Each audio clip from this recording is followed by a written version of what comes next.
Hello, you lovers of sex and pleasure. It's me, Crystal Jones. Today we're talking about moaning. And I am in Tartola, British Virgin Islands, BVI. And I am so excited to have this episode. And I wanted the most erotic and sexy that I could bring. And moaning seemed to hit the spot. When you think about moaning, I think it's really trivialized a lot. We do not really take into account what moaning can do, what happens to our brains when we moan. It releases so many chemicals that says it's pleasure, I want more. When we understand what moaning is and do not deprive ourselves of what moaning can do, it really takes our pleasure to another level. Moaning signifies and lets the brain know that pleasure is present. That's what happens on a neurological level in regards to moaning and the audible. So the different types: textile, which is touch; audible, which is hearing; and vocal, which is speaking. And so I want for us to really identify which kind we are. And we can take a deep dive into that once we come to the realization of who we are. Now, have you been in a sexual experience and you want to moan? You are enjoying the moans or the neurological reactions that you're receiving from the engagement. Now, sometimes we just go with it. Sometimes we are really apprehensive because we feel shameful. We feel as though we shouldn't be making that noise. We shouldn't be in this space, right? But once we begin to really understand how explosive moaning can be, imagine you are inside of a person or someone is inside of you, and every push, every touch, every kiss is responded by, ooh, that can bring us to a whole nother level of pleasure. But because we don't know how important moaning is, a lot of times we skip over it. And sometimes we don't want our partners to feel as though we're really enjoying it, because that's what moaning does. Moaning allows for the other partner to know it's enjoyable. Keep going. Give me more. So, how do we get to a space of realizing not only it's important, but really integrating it into our sexual experience, whether that's with ourselves or with a partner? When it's by ourselves, we really can play in that and exercise our abilities to go as loud as we want, as soft as we want. It almost can sound like a vibration if you take it low enough. But it's all up to you and how you want to control it. So I assure you, if you start to tap into moaning and what it can do, it can definitely open up so much more. It lets your partner know that whatever they're doing, it is received and it is very much liked. Without it, we steal that from them. They're just operating in a space and saying, okay, well, I'm here and they're there, but not really knowing if it's received or it's liked. Moaning allows for that to happen, but it can't be fake, because moaning that is faked, it just doesn't hit. Now, moaning enhances the sexual arousal. When you moan to your partner and you're in such close proximity to each other, it allows for your partner to again know that you're there. They know that you are really in a mindful state with them. It's not just you being there in a different space thinking about the dishes or the dog or the kids. You're there.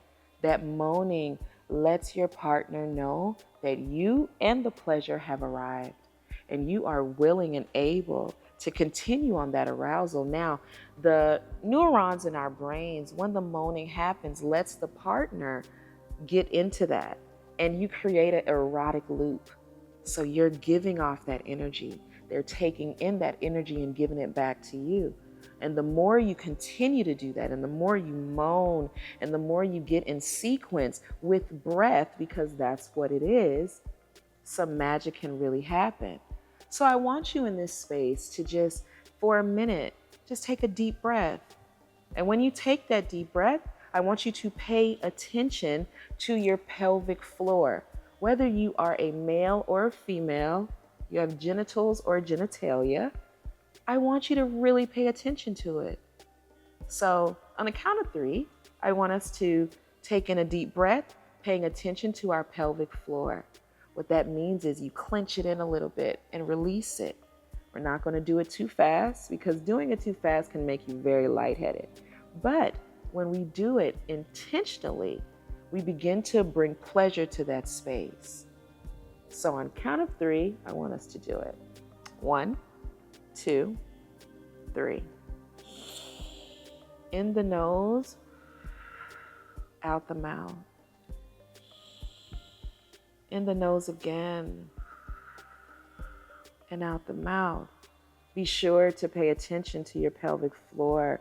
It should be pulling in with the breath and releasing upon the exhale. Now, when you're doing this with your partner, you're beginning to start that breath work, and then comes in that moaning when the arousal and the pleasure begins. So when we're doing this and we're being intentional on this, is bringing our partners into it.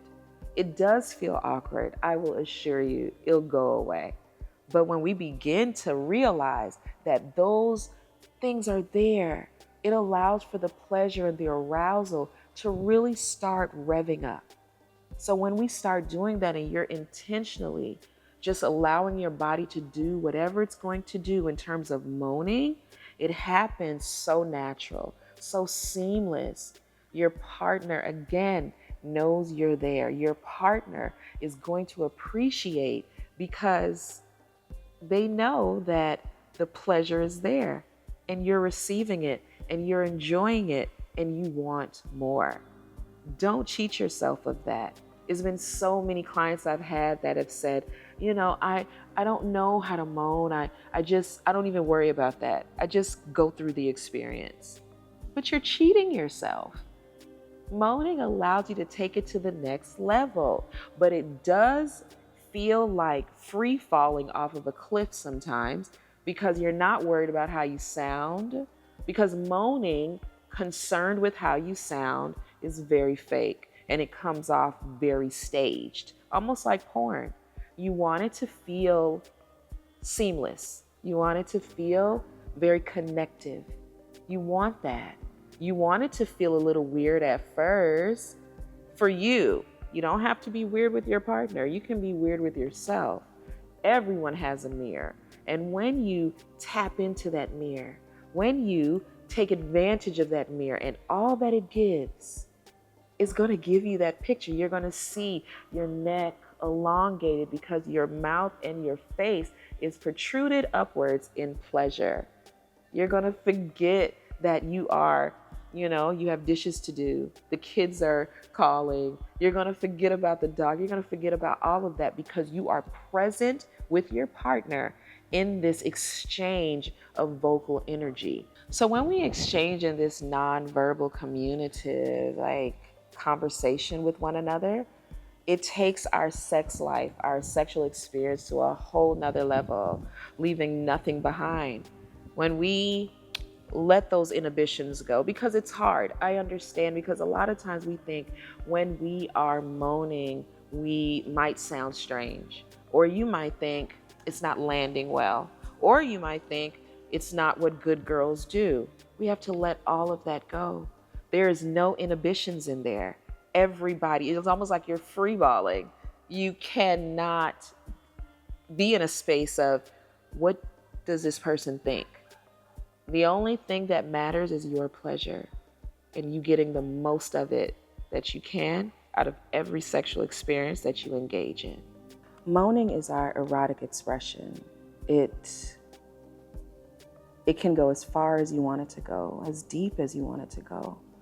A lot of times we shortchange ourselves because we're so nervous on how it's going to sound. We don't want to sound too much of a, like a freak. We don't want to sound too into it. Why not? Why don't you want to let your partner know that you're loving what they're giving? Why wouldn't you want your partner to know that you are really aroused and they are providing you with pleasure and you yourself has pleasure within you? Why would you want to cheat yourself of that? Pleasure is our birthright. I say it all the time, but we sometimes feel as though we have to keep pleasure tucked away because we're not supposed to have too much of it. Well, for me, I want a full serving of it. And I need it in moans. I need my partner to moan with me. I need me to moan with my partner. But it's not fake.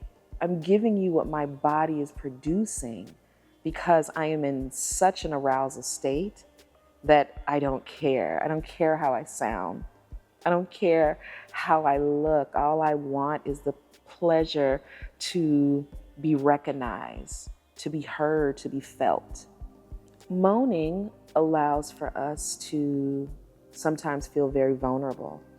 And during intimate spaces, sometimes vulnerability is not something that we want. But without it, we are truly cutting ourselves off. We're not allowing it to go as deep as it can go. We have to allow for the vulnerability because it truly connects us. It connects us to our partner. It lets our partner know that they're doing it right.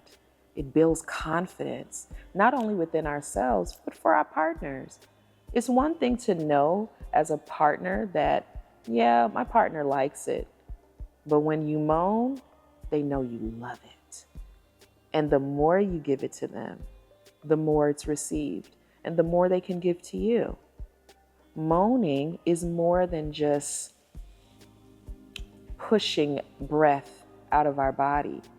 We're thinking of moaning as this loud, rambunctious noise. Sometimes moaning is simply deep breathing. Sometimes moaning is short breaths. Sometimes they're soft. But if you're with your partner, they hear every one of them. Don't cheat yourself of that. And don't cheat your partner either. Allow yourself to be vulnerable. And if you're not vulnerable, figure out what is stopping you. Have that real conversation to figure out what blockers do I have up that's not allowing me to feel comfortable in this space. Those are real questions you have to answer if you are unable to dig deep in that moan Pandora box. Moaning is not just for porn stars. Moaning, I'll start it over because I messed up the word. Moaning is not just for porn stars. Moaning is not just for these people that are performing. Moaning is our permission slip to feel more. Don't ever underestimate it. Moaning can take you to new heights. Make sure you get there.